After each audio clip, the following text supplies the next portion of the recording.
Okay, cool. Everything running? Let's go. Yeah, Ca- all right. count me So down. don't forget to, Full service radio, line hotel, yes, Scoon TV episode 7. yeah. Okay. All right, and then make sure also we don't start with Okay, okay, okay, okay. Wow. All right, full sentences, pause, no or Yep. something like that. Now he's good. I'm the one with that problem. Yeah, I see Alright, them. good. Okay, and always look at him, look at each other, Yep. never Okay. look at the camera. Yep. Alrighty. All right, and 5, 4, 3, 2. This is Scoon TV episode 7, live at the Line Hotel, full service radio, with special guest Maj Toure.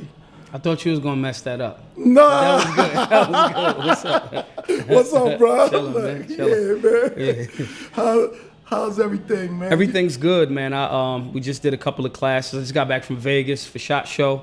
Did a couple of firearm safety classes in Virginia leading up to that Senate Bill 64 lobby day, January the 20th.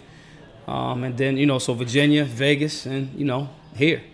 So, I mean, I wouldn't dare complain. It don't fix nothing. Okay. Just so our listeners and viewers who may not have heard of you, Yeah. you are the co-founder Yep. of Black Guns Matter. Yeah. Co-founder of BGM. We a firearm safety and training organization. We go to where the homicide's at, where the anti-gun legislation is at, because usually those things go hand in hand. Where there's more, legislation that is restrictive of the freedom of keep and bear arms, homicides are usually up. So we go to those areas. We deal with conflict resolution, de-escalation, basic firearm safety, and political education. Basically, we like the entry level to, if you're curious about firearms in an urban demographic, you could come see us. For the, and these classes are free. Well, what does the conflict resolution and de-escalation look like? First, recognizing what conflict is. I think a lot of dudes think things are conflicts that aren't. So first is identifying it. So for example, an example that I give a lot of times is we in a club. I don't go to clubs, me personally, because it's like a little too boxed in. But let's say if I went to a club and it's packed, I just decided to wear $400 Yeezys that day. There's a bunch of beautiful women in there. People been drinking. The dude in front of me might step on my $400 Yeezys or however much they is now. First of all, it's a crowded club. You decided to wear $400 sneakers to. Second of all, it's a bunch of women in here, and the dudes is not paying attention to anything but the women. I mean, unless you're gay, then you might be paying attention to me. However, you came into this place, you wore fancy sneakers, everybody's drinking, then that brother steps on your feet. That's not a conflict. If you evaluate the scenario, slow down for a second, more than likely he didn't intend on doing that. Then the other thing is your response to a thing that you might think is a conflict or not, right? So if it's, yo,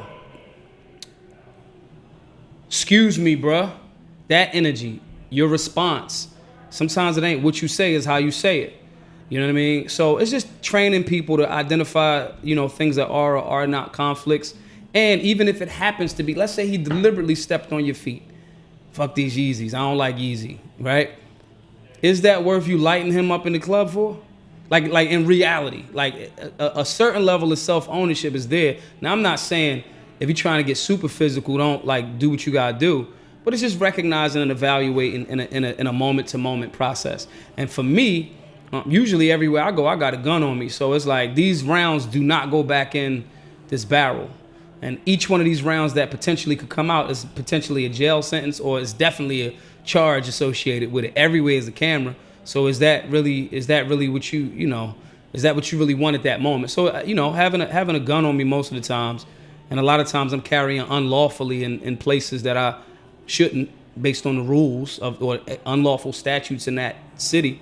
So it's like, nah, I'm good. You know what I mean? It's cool, bro. My fault.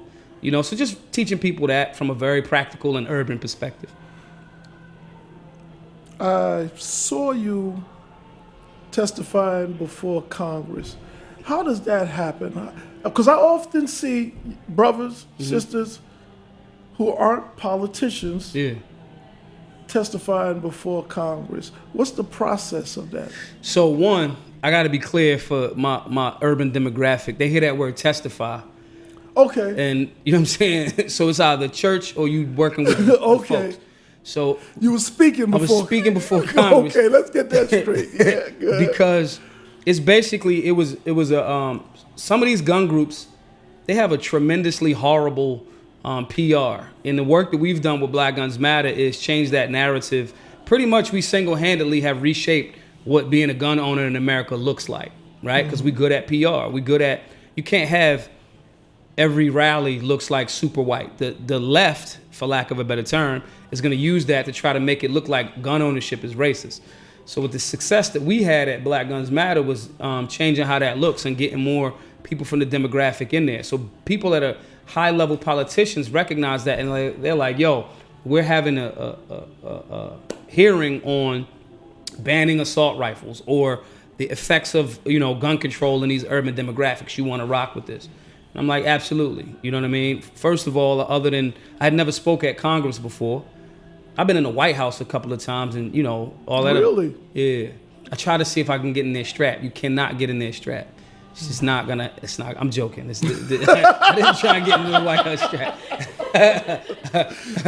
But they got these weird X-ray machines too. Like when you come, it's just a whole nother thing. But I had been to the White House a couple of times, so I'm like, yo, all right, I'll go deal with Congress. You know, so I did have to drop my gun off, and then go back in there. What happened was I had been in Congress before.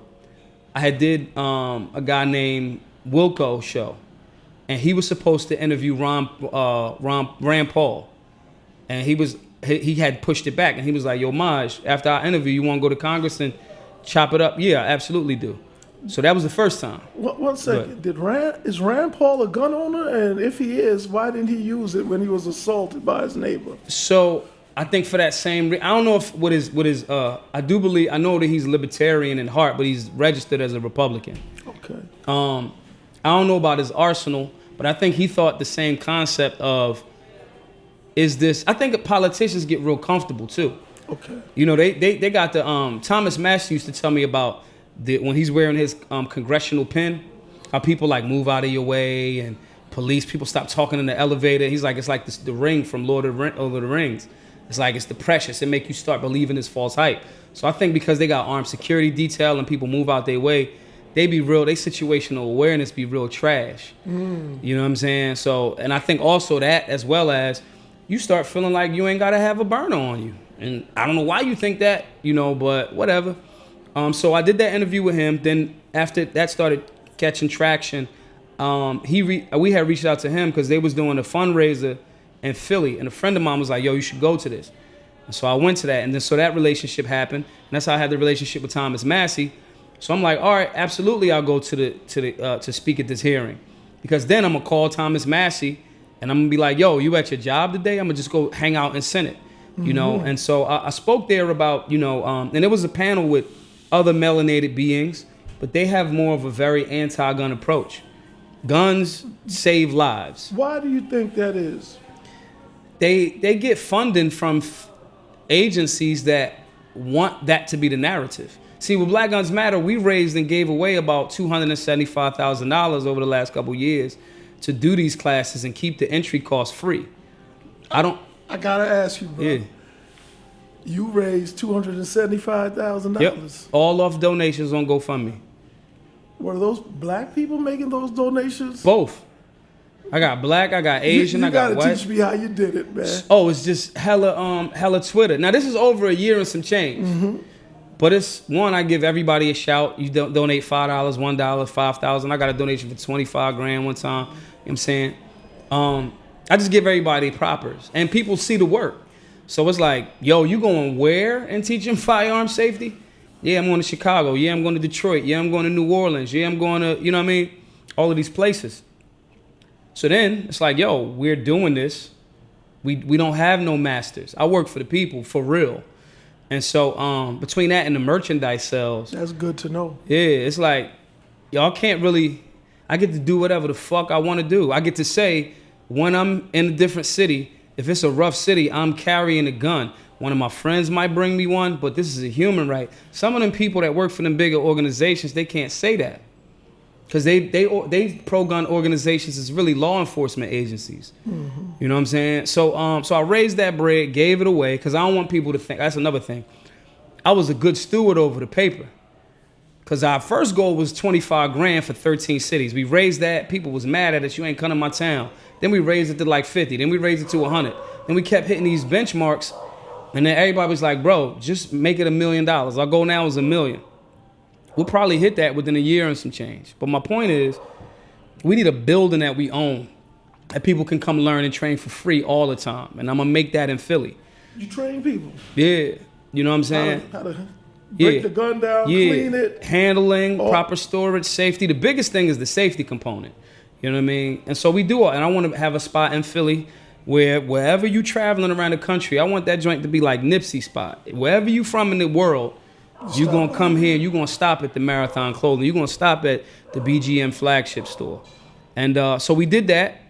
Those organizations were seeing, you know, or people in like Gun Owners of America, white people, black people, even though it's called Black Guns Matter, we get hella support from whoever. Speaking of which, I've watched a couple of your events, right? And they weren't majority white, but they were substantially white. Yeah. Like 35 to 40% white. Why would white people support Black Guns Matter financially or with their presence? So 2 reasons. One, they know that they can't, they know that their thing, their freedoms are intertwined with ours. Most of the anti-gun legislation is created off of the false narrative in the big cities. So for example, Chicago, all of the gun control rules, right? All of them. Up until about, still got them, but most 70% of the homicides in Illinois are in Chicago. So they use that as the template. Never mind the fact that you didn't inform these people in this demographic. You made it harder for hard-working folks to have firearms and train properly. You're going to ignore that part. You're going to just drop the guns. It's like the 80s with crack. Drop the dope, drop the guns. We got it. Let them fight it out, right? And there's misinformation there. So then they use those big populations to determine legislation for the whole state. So knowing that, them white boys can't come through North Philly and educate the same way that I can. There's a natural apprehension. I don't fucking know you. It's like the mob. Who man is this? Who are you vouching for him? For me, it's like, I'm like, yo, my commitment to my community's already been etched before I started doing this. So people seen me selling whatever I was selling for a very long time. So, all right, if Maj is co-signing him, Maj know my word is my word. If Maj, yo, you need to listen to this dude. This dude not got information that you need. I see you Mexican carrying, don't got the right holster, don't got a holster on. I could tell you the same thing, but if I'm in Detroit, I'ma leave. You need to establish a relationship with this lawyer, this firearms instructor, this range, and build on that. So now we have sales, and then we get y'all voting a different way. That's why another component of BGM is political education. So these are all of the reasons. I'm not foolish. My value is in the fact that our fates are intertwined. The ability for Americans to continue to defend themselves is going to be largely hedged on what happens in these urban demographics that y'all cannot speak to. That they already respect me. Like Nip said, I got respect in 100 sets already because I've just been doing the work. Something you just said. Do you see yourself as an American or an African American? I see myself as a melanated being. All of these titles, I'm an American because American's an ideal. I'm also in a direct lineage of people that was stolen and or was here first. Because I might have came from some Choctaw or some Iroquois or some Pawnee or whatever. Because we wasn't all brought here. We circumnavigated the planet before the Europeans popped up out the Caucasus Mountains. That's just the reality. And I'm not saying that to be offensive. That's historic. We know what the Moors did in Spain. Like, come on, bro. Like, you know what I'm saying? So the problem is the story was kind of like our history was like American history kind of like put a dent in melanated beings' history because of the way that it broke it down during the Mafia, the slave trade, all of that chattel and all of that. But the reality is, I'm here now. This is my shit. I don't really care. I'm going to learn, okay, about the natives to this land, the indigenous people on Turtle Island. I'm also going to learn about people from the Songhai. I'm also going to learn about people. My last name Toure, that's West African royalty. So I'm going to be aware that the planet is my home. But my throne right here now in America. And I want all of the energy afforded to me based on this idea called America.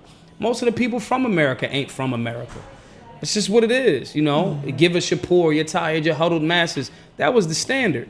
So yeah, I'm an American. Everybody that say they ain't say that till they fill out for a passport. Yes, you is. You know what I'm saying? And so, and I use American privilege when I'm around the country. I remember this one time I was in London selling my music on their train system years ago. They got these cameras years ago that it's like one cop in a booth with all of these cameras just looking at stuff. And they kept telling me I couldn't sell the music on the train. I had did it in New York, Cali, all this before. And I threw out my passport so fast. American, I ain't know. I'm an American. You don't want no, in my head, you don't want no international incidents. That's just what it is. I'm going to use everything to my family and my community's advantage.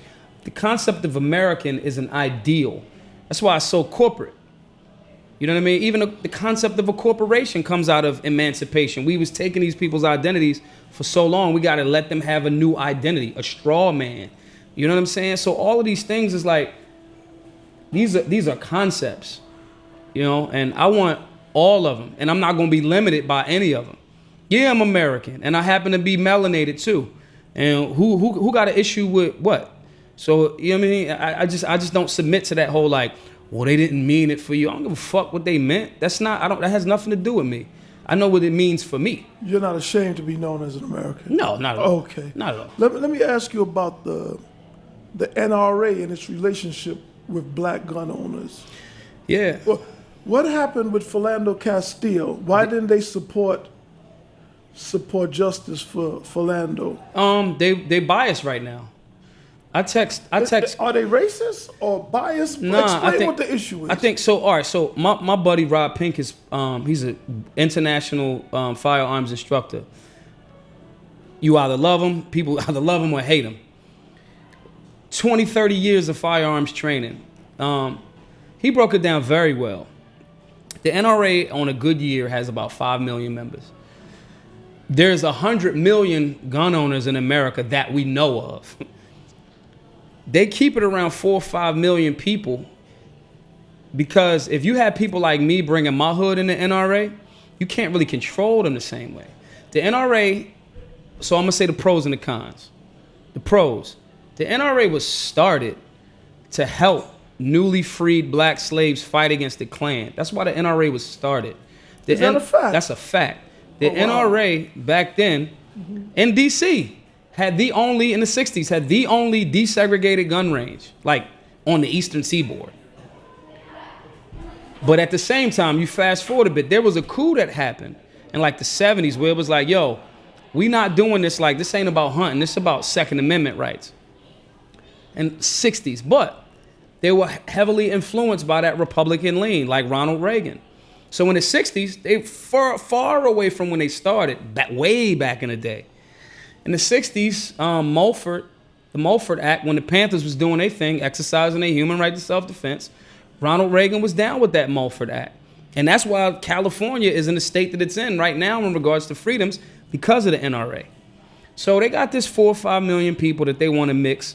For 2 or 3 years, I was at all of the NRA conventions. I'm thinking, oh, y'all just suck at PR like most people on the left do.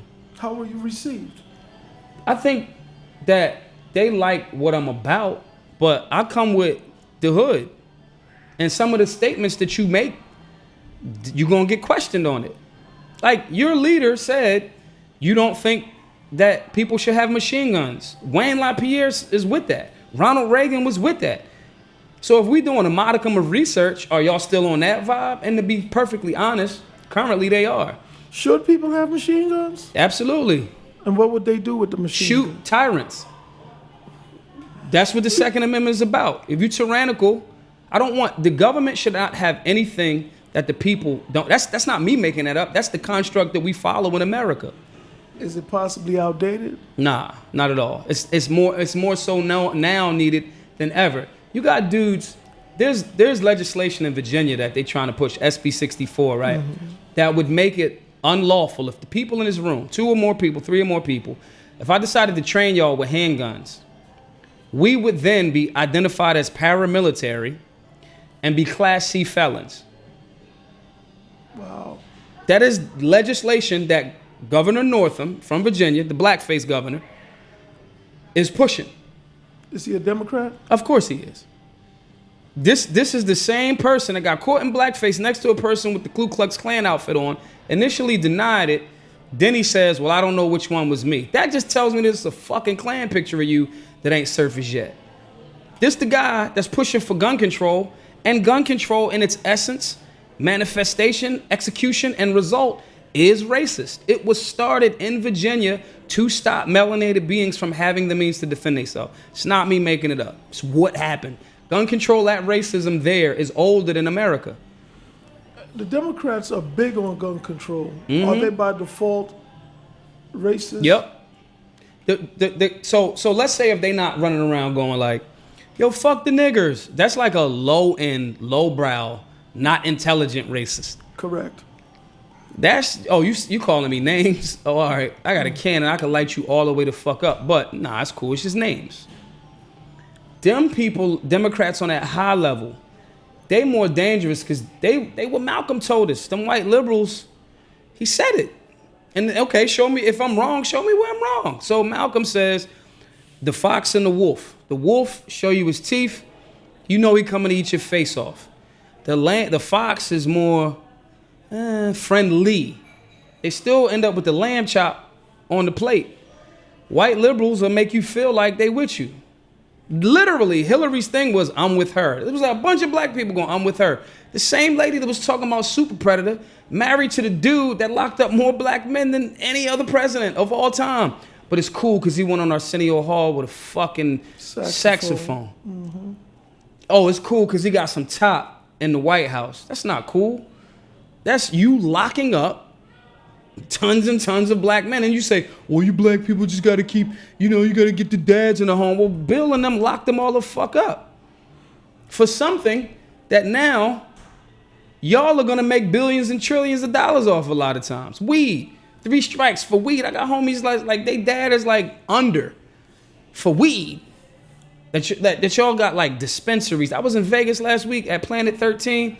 That is Disneyland for weed. So they inherently racist on that high, top of the pyramid part of it. Are the Republicans inherently racist as well? Yeah. Because I saw where you've been a Democrat, a Republican, Yep. and a Libertarian. Yep. Explain to me along racial lines what the difference is, and then along gun ownership lines what the difference is. The racist, so it's like, when you work at, like, my first job was McDonald's, right? All right, you get your uniform, you know what I'm saying? You working the fries, bro. Like, it's easy. That beep sound gonna tell you when to take these joints out, shake them, dump the salt on them, sit them in here, sit them there under the warmers. You ain't really touching no burgers yet. That's a whole nother, you definitely ain't touching the money yet.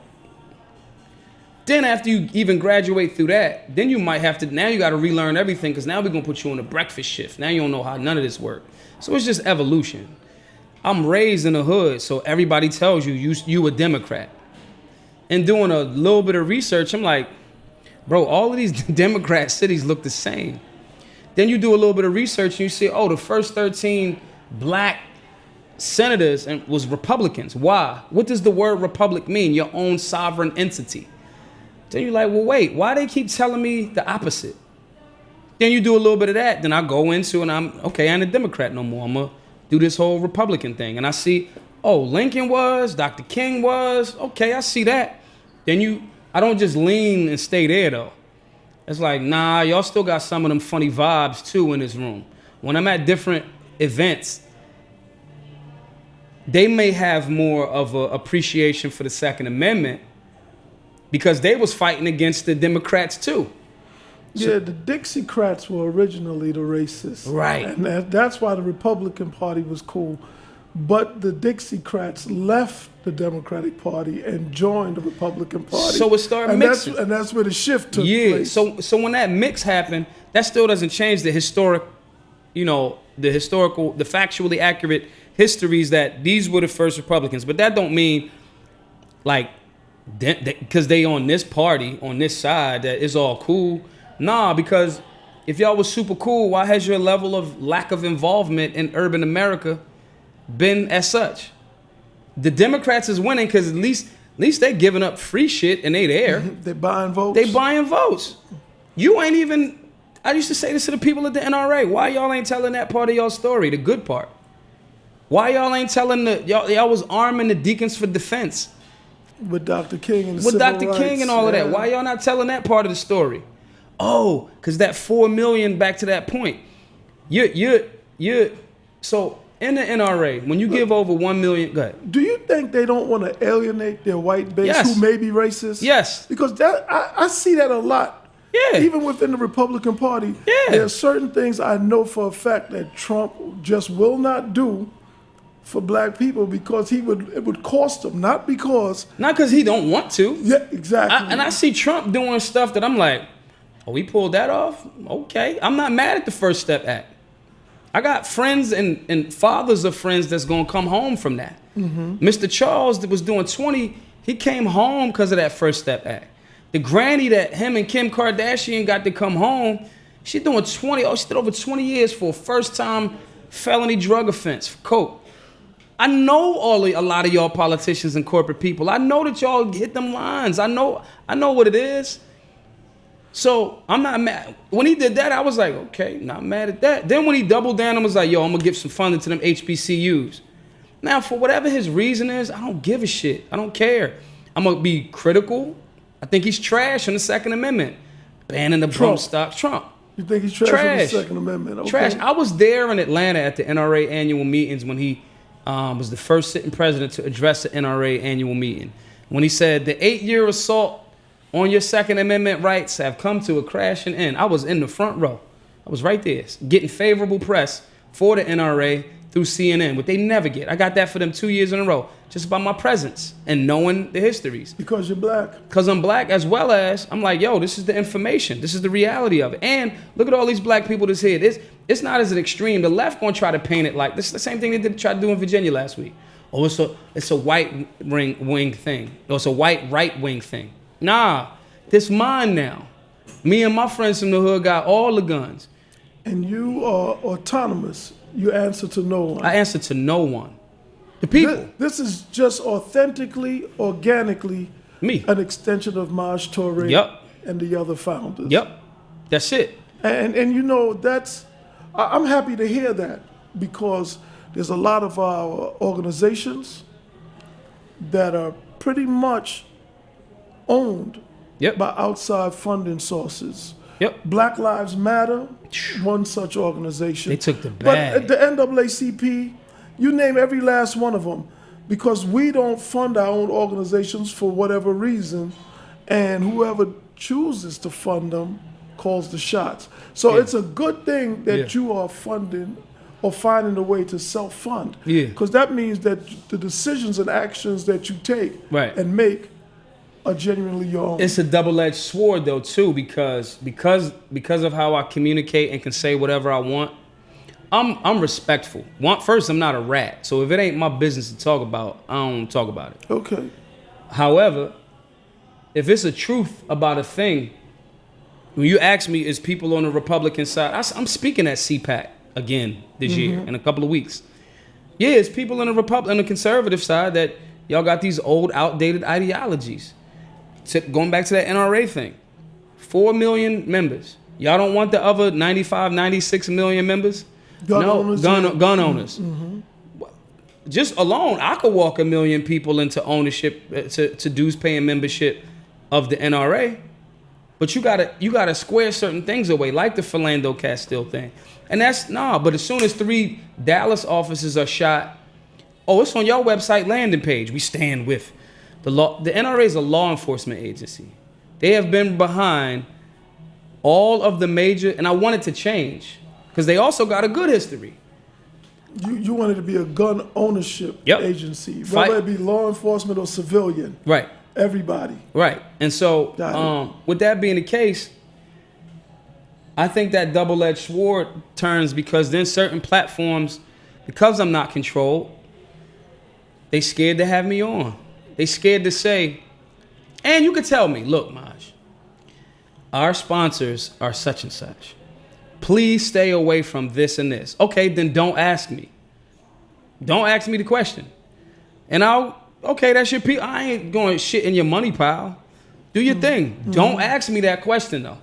You know what I'm saying? You're going to answer it. Because I'm going to answer it. Okay. You know what I mean? If I say it once, I'm going to say it twice. I'm going to stand on that. Mm-hmm. You know? And so it's the double-edged sword. I don't think they really know that. Especially coming into 2020. It's an election year. You know, the shit I be talking about could... Black Guns Matter, we a gun organization. Well, we'll break you out the Matrix organization. Got you. You know, speaking of that, you ran for office in Philly as a libertarian. Yeah. What was that experience like, and why did you leave the Libertarian Party? So I left. So the experience was it was amazing. One, I got my first gray hair fucking with this campaign shit. I was like, yo, I see why. You know how you see Obama when he was like in 2008 was like this young, cool, fly. Like a couple terms in, it was like, bruh, I see what it do. Can I share something with you quickly? Yeah. I was involved in 2 campaigns in Detroit. Coleman Young II ran for mayor and ran for Congress. Literally, my hair just started growing back right here because I had a bald spot there in the back of my head, bro. Stress. Yeah, so I can relate, but go ahead, carry on. I'm man. like, what the fuck is this? Like, and the other thing was seeing how the game is stacked. It's rigged. I ran as a libertarian because that's what I am in principle. And I don't think people ready to have a conversation about anarchy and ANCAP and all of that. That's the hood. You definitely, the messaging is too powerful. Even the word, when you say anarchy, people think that means you just like destroy everything. And that's not what it means in a political sense. But libertarian is everybody in the hood is already conservative values and or libertarian. Pretty much. I'm gonna do me, you do you, your thing don't mess with my thing, we good. That's libertarianism in a nutshell. And they follow this thing called the non-aggression principle, which is like, yo, I'm not gonna initiate any acts of aggression towards other beings. I'm good. That's why they against the war on drugs, we against the war on like all of this other shit. That's like, why are you over there? Why are you over there messing with them people? Just build your thing. So I thought that it did resonate with the hood. The problem is that duopoly is strong. And Philly's an 80% Democrat city. So I'm entrenched in a thing that already has a very powerful infrastructure. And they cheat. That's just what it is. So, for example, one, as a third-party candidate, you need 3 times the amount of signatures to get on the ballot. That's off 10,000 for you. Yeah, right? I got 10,000. I needed 3,200. The other people that already have an infrastructure, they got ward leaders. They tell their ward leaders, yo, you need to turn in this amount of signatures by this time. So they already got distribution, for lack of a better term, signature distribution. I'm just going outside getting the signatures. I got 10,000. I turned in 7,000, hoping that somebody would challenge me and play themselves so I could hit them with another 3 and make them recount. That's how I played it. However, so that was the first thing that let me know the game is rigged. The other thing is the machines was, so that last year was the last year that they could use those machines in Philly, in Pennsylvania. The machines were paid for by Soros. That's one. George Soros. Okay. The other thing is, there's a dude that was in the county right outside of Philly. They said he had 126 votes. He campaigned super hard. It was like, yo, you only got 126 votes in the whole county. He was like, nah, there's no way. He's like, yo, I want to recount. They count the hard drives. Yeah, you got 126. Nah, count the paper ballots. My man had 26,000 votes and won. What's his name? I forget this dude's name. Oh, man. This just happened. This last November. Oh, man. So he's suing him. He should. Jill Stein got a case against the for similar type of fraudulent stuff. My point is, the game is rigged is one of the biggest things that I learned. It is. The other thing that I learned is if you engage the community, over 90% of the people that voted for me were first-time voters. So I'm like, okay. And they voted for me, the libertarian. So there's a cost to educate the consumer, which if I run again, I would start educating the consumer way ahead of time on what a libertarian actually is.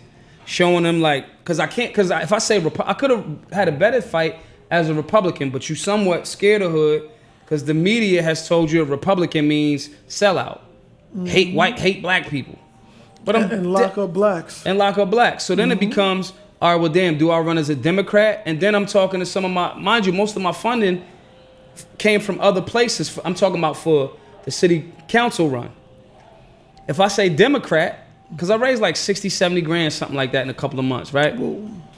If I say Democrat, I've got high-level Republicans that I was like, hey, what you think about me running as a Democrat? Y'all know where I'm on, but running as a Democrat. One of my folks said, he said, Maj, I love you. But let me tell you something. If Jesus Christ came back and ran as a Democrat, I would not vote for Jesus. I'm like, okay, it's very clear to me. So for me, the libertarian thing is a good way to split the difference. And they don't have the negative PR associated with either. So that's what I learned from it. Why not just independent? Because the hood don't know what that's synonymous in Philly with anarchist. They don't even know what that shit mean. But I could go big boy from Outkast to libertarian. I can give them points of reference. When you say independent, who's a famous independent that the hood would relate to, in my city at least? So it was like, all right, split the difference. And I'm a libertarian. That whole limited government, leave me the fuck alone. Like, the government got too much power.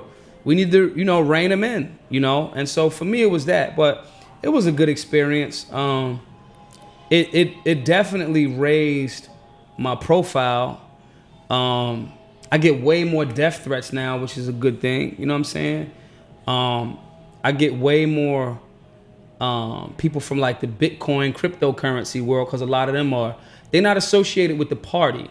They're associated with libertarianism in general. So the Libertarian Party, which is the third largest party in the country, has about 17,000 registered members. That's it. But there's millions of actual libertarians. The reason why I stepped back from the party is because the leadership, they when I lost, they was like, oh, you can't be the keynote speaker, because I was critical of people saying certain things that pushing a homosexual agenda. I'm like, do your thing, but like, come on, bro, like that part's not true. On one hand, y'all are saying things like, oh, we shouldn't give 16-year-olds access to voting or firearms or whatever it is. An 18-year-old isn't smart enough to own a firearm. They don't know, their mind isn't mature enough yet. But at the same time, y'all saying 5, 10-year-olds, they told me that they want to be a girl. My son want to be a girl, so I'm going to give the 5, 10-year-old hormone treatments. That's a contradiction. So by me exposing a contradiction, certain people were saying, oh, he's a homophobe. Is that within the Libertarian Party? Yeah. They're pro-LGBT? Yeah. Okay. And the dude that's running it is, he running it on a left platform in the sense of trying to get more Democrats into the party. Mm-hmm. But that's not what your actual philosophy is. You know what I mean? That philosophy is limited government, non-aggression principle, free market, so forth and so on. Liberty means I don't give a fuck what you do. Do it. But that doesn't mean that you get to push that onto you. Listen, my hang in the neighborhood. It's the baddest. Did you say neighborhood? In Philly, it's an area called the neighborhood. Neighborhood. Actual called the neighborhood. Interesting. You know what I'm saying? I be in there. Some of my favorite restaurants is in there. My transgender cousin I'm with like twice a week. Oh, wow. I'm like, and then they like, oh, you're homophobic. I'm like, and my other friends is like, yo, why don't you let them know you with your cousin? I'm like, because my cousin is my cousin. He's not a prop in politics. Like, I get it. You know what I'm saying? And so so they pulled me off the keynote speaker, and I told them ahead of time, I was like, listen, if y'all pull me because of this, because a donor was the person, because I told him eat a dick, because he called me talking about he not going to help with my camp. I was like, well, why are you calling? Because I don't think you could win. Great. So tell me what you see that I'm doing wrong so I could adapt. No, I just you in Philly and I don't think you can win. Okay, cool. So why are we having this conversation? So I went on Facebook. I'm like, I didn't name him at all. Mind you, we took the meeting or the call with him. My partner took the meeting or the call because it was like, yo, you liking a bunch of my stuff on Facebook. Let's chop it up. I was in Arizona for the gun rights policy conference, like riding ATVs in the hot sun. And she like, yo, you gotta take this call. I don't wanna fucking take this call, but I take the call anyway. He telling me how I can't win, on Facebook. I'm like, look, if you calling me telling me I can't win, don't fucking call me. Don't set up a meeting. Don't take the meeting. He identifies himself in the comment section. I'm like, well, I'm glad you showed up and ID'd yourself. Eat a dick. You a fucking weirdo. I don't give a fuck about your money. That's the beauty of me. I don't give a fuck about your money. If this all fall, I'm gonna just trap weed. And then he stopped you for being the keynote speaker. Yeah, he leaned on them, and I told him ahead of time. I said, listen, I already see y'all play a mile away. Y'all gonna wait to see if I win or lose in the city council race. If I win by a little bit, y'all will probably keep me on. If I get my ass whipped, which I probably will, right? Y'all gonna try to pull me. I'm telling y'all, that pressure from him as a donor, if we libertarians, we don't bend to the donor class. For all of that, I could have just ran as a Republican or a Democrat. They sound like the Democrats and Republicans to me. And they did it. So they knew that I was gonna do it, and I fell back off of them. I've seen you in other interviews speak on Blexit. You was at a Blexit function in Atlanta. Yeah. What is Blexit? Why is it important? Yeah. Blexit is the black exit from the Democratic Party. The problem with that for me, and mind you, I like Candace Owens. That's her phrase or her thing. I disagree with her on some key issues. As a person that has had fights with the police and been beat up by the police brutality is an issue. I'm not saying it's the same issue as heart disease or alcoholism. I'm saying police brutality is an issue for white dudes. Like, y'all actually should be in more of an uproar because y'all getting beat up by the police more than black men statistically. Is that a fact? That's a fact. Oh, wow. Now, mass media be like, oh, it's the black dude. So it feel like that whole fear factor. And I get her on that point. So I like Candace, and I love the fact that we can engage, agree where we agree, and disagree where we disagree. The black exit from the Democratic Party, who said it had to be the Republican Party? It's the exit is, or you don't exit. You study a bunch of these different parties, and if you wind up back at Democrat for whatever your reasons are, I'm cool with that too. I don't see how you could, but if you do, you did your due diligence, and that's your choice. So, you know, not to cut you, man. You know what my issue with Blexit is? Yeah, what? I don't care who the party is. Yeah. It shouldn't be called Blexit. It should be called Vote Your Own Interests. Right. And whichever party who got is that serving bag? your Who got interests, that? Yeah. yo, look, Yeah. See, and that, to me, that's what I find flawed with the Blexit concept, because it's almost assuming that the other side is automatically better. And they not. They are. Historically, they have been better in certain key moments. Mm-hmm. The Democrat Party is like fucked up. Like his. I'm not talking about the individuals in it right now.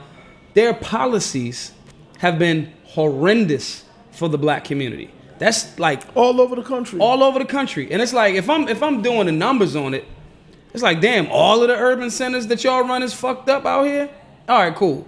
The Republicans at least was like, I'll go on where they fuck up they good points in a second. The Republicans at least was like, yo, you don't want to be sovereign? Yo, you don't want to get out this freedom thing, even if for their own interests. At the back in the day, it was like, yo, even Lincoln, I just came from the Lincoln Monument.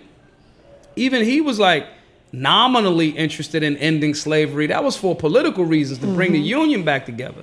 And I'm not mad at your reasoning, but at the same time, it's like, all right, that's a step in that direction. So it is, the Republican Party historically has been better, but then you gotta go, okay, well, why ain't y'all the best? What are your apathy or lack of involvement in the Democratic ran cities is the reason why they keep winning. So that doesn't make you better in that regard. It just means you was quiet. And you know what Dr. King said about it? There comes a time when silence is betrayal. I heard a speaker on the radio the other day quote Ralph Abernathy from his book. And Ralph said they went to the Congressional Black Caucus to see about finding ways to minimize black dependency on welfare and were rebuffed by the Congressional Black Caucus. And in theory, the reason why the dysfunction is allowed and even, cultivated is because a weak people are a controllable people. Nobody's trying to fix the problem. Right. Things are the way they are by design. Right. And if the Democrats are in control, then you have to lay the blame at their doorstep for the things being the way they are. Right. As long as we are dysfunctional, we vote as a block. Yep. The Democrats don't want gun ownership. Myself, I believe in gun ownership. Right. I do. I personally support the Second Amendment. Right.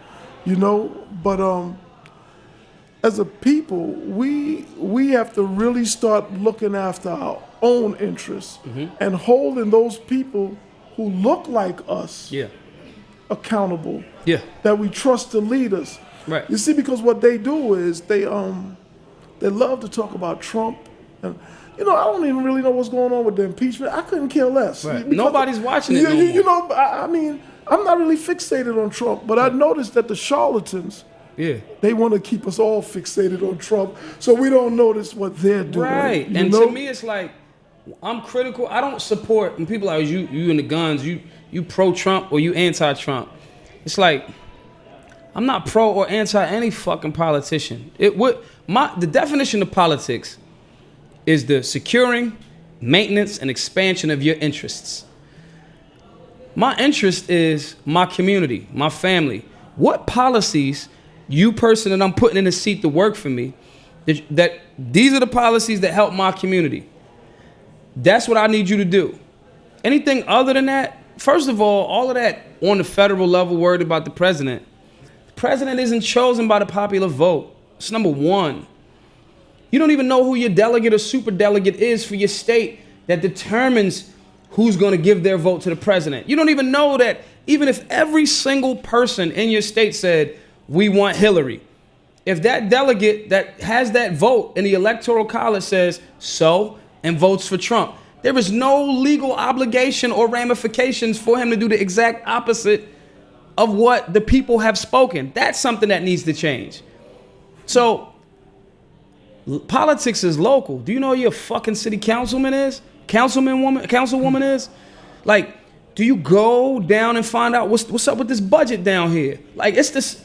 I be translating to people in the hood like, you know who got the best tree in a 10-block radius? Because you ask questions. All right, if you a little tight right now, he could get you an eighth for 40. It probably is going to be some Mexican swag or some trash. But you tight right now. He going to get you some Reggie for $40 for an eighth. But if you want that right there, my man, I know he got something for you for $70.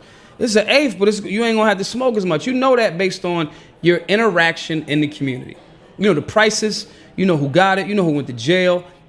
Take that same thought process. My man had a couple bills that wasn't really cool, kind of fucked the money up a little bit. But my man over here, though, matter of fact, shorty across the street on the Republican side, she black and she talk a little funny. However, she put up this policy that brought my man home. She trying to get money from that sugar tax that they said was going to be to that. She trying to put that back in the schools. You got to treat it like it's sports. And you know the stats, and you know, that actually has a more impact on your life, more of an impact on your life than all of this, what Trump doing. My man gonna look out for his interests on a national level. My man, that's like, when I used to hear like record label dudes complaining about the label. Bro, you're never gonna see the people that run Vivendi, that own Universal. They in France. You're never gonna see them. Make your music, sell your music.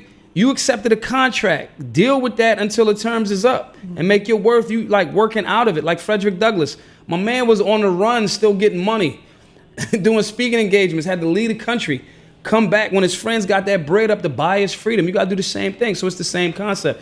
You're talking about all of these things, and I'm not saying don't be informed, but understand the playing field that you on. This your battleground right here, especially locally.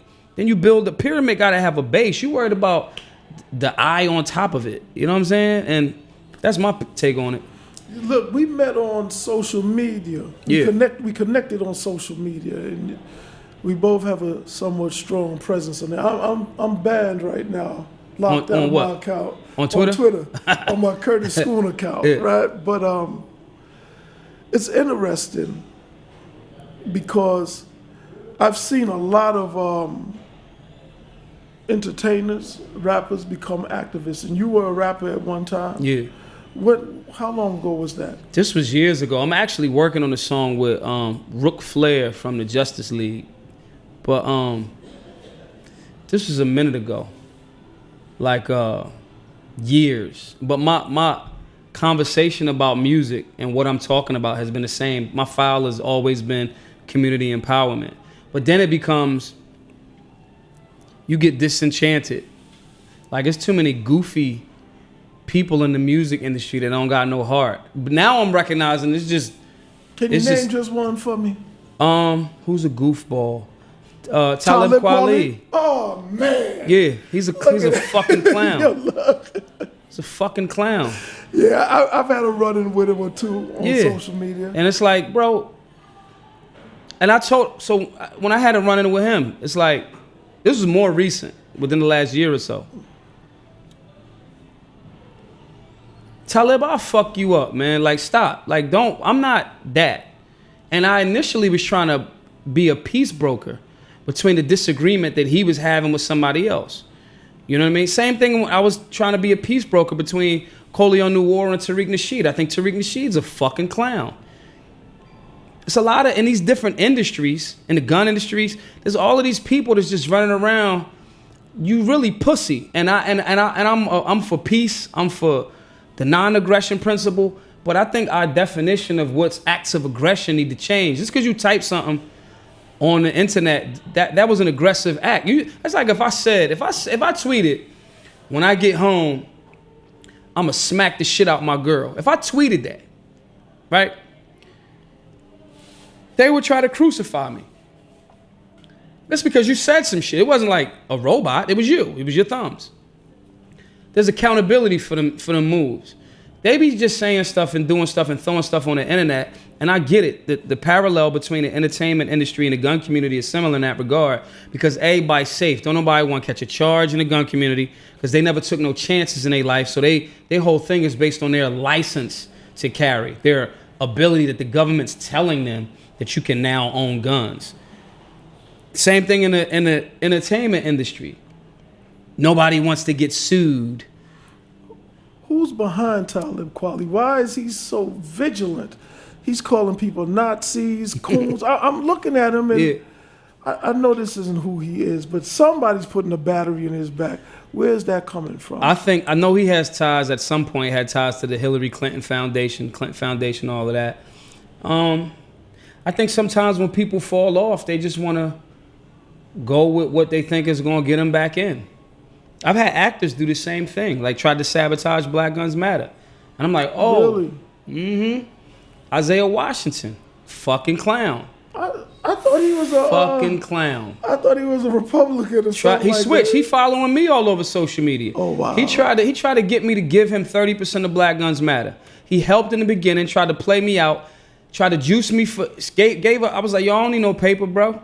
I need a fucking, I ain't never had no job. Like, my paper trail was trash. So I'm like, I don't need no bread. I need, like, because he was like, yo, you need to move out North Philly. I'm like, what? I can predict everything in North Philly. Like, that's the bad guy. Mm-hmm. Them two dudes that was floating look weird to me in this room right now. The tall black dude that had the black shirt on with the white writing. Why is he fucking hovering around? And then he floated this way. Your eyes picked it up. She kept looking for him. I can predict every fucking, that shit is like breathing. Mm-hmm. You know what I mean? If he do some dumb shit, I'm gonna get at him right through this fucking glass. That's what's in my thought process. So I can see everything that he want me to move somewhere else. And I'm like, everybody was like, yo, I think you should. And so I moved I was like, yo, I don't need no bread. I need like a paper trail. He co-signed for a spot. Then he sent me $6,000. I'm like, bet. He's like, you can't be using money that you had from other things here. Sent me $6 grand. I spent all that shit on BGM merch. Was excited. I'm thinking, checking myself. Yo, my friends, yo, you gotta leave that street mentality. Everybody ain't out to get you. All this. Initially, I'm like, well, this business is the same to me. Mm-hmm. And I'm starting to get relaxed. My man hit me up talking about, all right, well, look, just sign over 30% of your company. I'm like, I can't really do that. I had people that was with me already. How that look to them? And you giving me a fucked up valuation of my company. You saying for $6 grand that you get 30% of BGM. Come on, cuz I could sell a pound in eighths and get that. Like, what are you talking about?